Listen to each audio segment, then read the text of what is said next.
Assalamualaikum warahmatullahi wabarakatuh. Perkenalkan, nama saya Natasha Putri dengan NIM 23014115660 dari kelas 6C PGSD. Kali ini saya akan menanggapi dan mengulas artikel yang berjudul Kode Pembayaran Digital Mengungkap Risiko Keamanan QRIS di Era Digital. Jadi artikel ini merupakan penelitian yang membahas perkembangan sistem pembayaran digital QRIS serta berbagai risiko keamanan yang muncul dalam penggunaannya. Artikel ini sangat relevan dengan kondisi masyarakat modern saat ini karena penggunaan transaksi non-tunai semakin meningkat di berbagai bidang kehidupan. Penulis berhasil menjelaskan bahwa QRIS telah menjadi salah satu inovasi penting dalam dunia pembayaran digital karena mampu memberikan kemudahan, kecepatan, dan efisiensi dalam bertransaksi. Penggunaan QRIS tidak hanya dilakukan oleh masyarakat umum, tetapi juga sangat membantu pelaku UMKM dalam menjalankan aktivitas usaha mereka. Dalam artikel ini dijelaskan bahwa perkembangan teknologi pembayaran digital membawa dampak positif terhadap aktivitas ekonomi masyarakat. Dengan adanya QRIS, transaksi dapat dilakukan dengan lebih praktis tanpa perlu menggunakan uang tunai. Selain itu, QRIS juga mempermudah masyarakat dalam melakukan pembayaran di berbagai tempat seperti restoran, toko, transportasi, hingga usaha kecil dan menengah. Penulis berhasil menunjukkan bahwa perkembangan digitalisasi pembayaran telah menjadi bagian penting dalam kehidupan masyarakat Indonesia. Namun, artikel ini tidak hanya membahas manfaat QRIS, tetapi juga menjelaskan berbagai ancaman keamanan yang dapat terjadi dalam penggunaannya. Penulis menjelaskan bahwa penggunaan QRIS memiliki resiko seperti pencurian data pribadi, penipuan digital, manipulasi kode QR, dan penyalahgunaan dompet digital.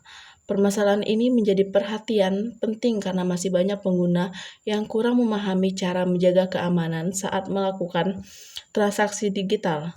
Penulis juga menyoroti bahwa generasi Z dan pelaku UMKM menjadi kelompok yang cukup rentan terhadap ancaman keamanan digital karena tingginya penggunaan QRIS dalam aktivitas sehari-hari.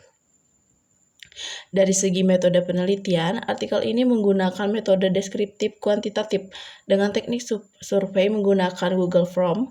Metode ini cukup tepat karena mampu menggambarkan persepsi dan pengalaman masyarakat terhadap penggunaan QRIS.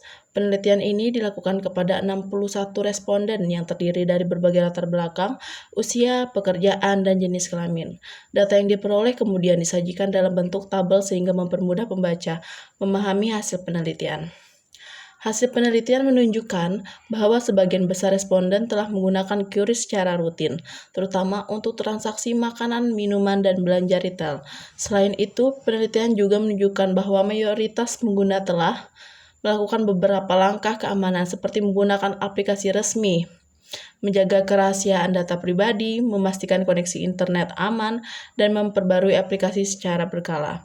Hal ini menunjukkan bahwa kesadaran masyarakat mengenai keamanan digital mulai meningkat. Meskipun demikian, hasil penelitian juga memperlihatkan bahwa masih banyak responden yang merasa khawatir atau ragu terhadap keamanan data pribadi mereka saat menggunakan QRIS. Sebagian besar responden berada pada posisi netral mengenai keamanan data pribadi, yang menunjukkan bahwa tingkat kepercayaan masyarakat terhadap keamanan sistem QRIS belum sepenuhnya kuat.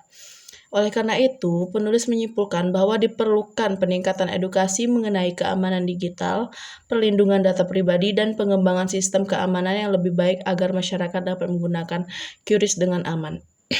Kemudian tanggapan terhadap artikel ilmiah ini menurut saya yaitu artikel ilmiah ini sangat menarik dan bermanfaat karena membahas masalah yang dekat dengan kehidupan masyarakat sehari-hari. Banyak masyarakat memilih menggunakan QRIS karena dianggap lebih praktis dibandingkan menggunakan uang tunai. Oleh sebab itu, penelitian mengenai keamanan QRIS menjadi sangat penting agar masyarakat dapat memahami risiko yang mungkin terjadi dalam transaksi digital. Jadi secara keseluruhan, artikel ini sangat baik karena mampu memberikan pemahaman mengenai perkembangan pembayaran digital QRIS sekaligus risiko keamanan yang harus diperhatikan. Penelitian ini juga memberikan pesan penting bahwa perkembangan teknologi harus diimbangi dengan peningkatan kesadaran dan pengetahuan mengenai keamanan digital agar pengguna QRIS dapat berlangsung dengan aman, nyaman, dan terpercaya di masa depan. Baik, itu saja yang dapat saya sampaikan. Saya akhiri dengan wassalamualaikum warahmatullahi wabarakatuh.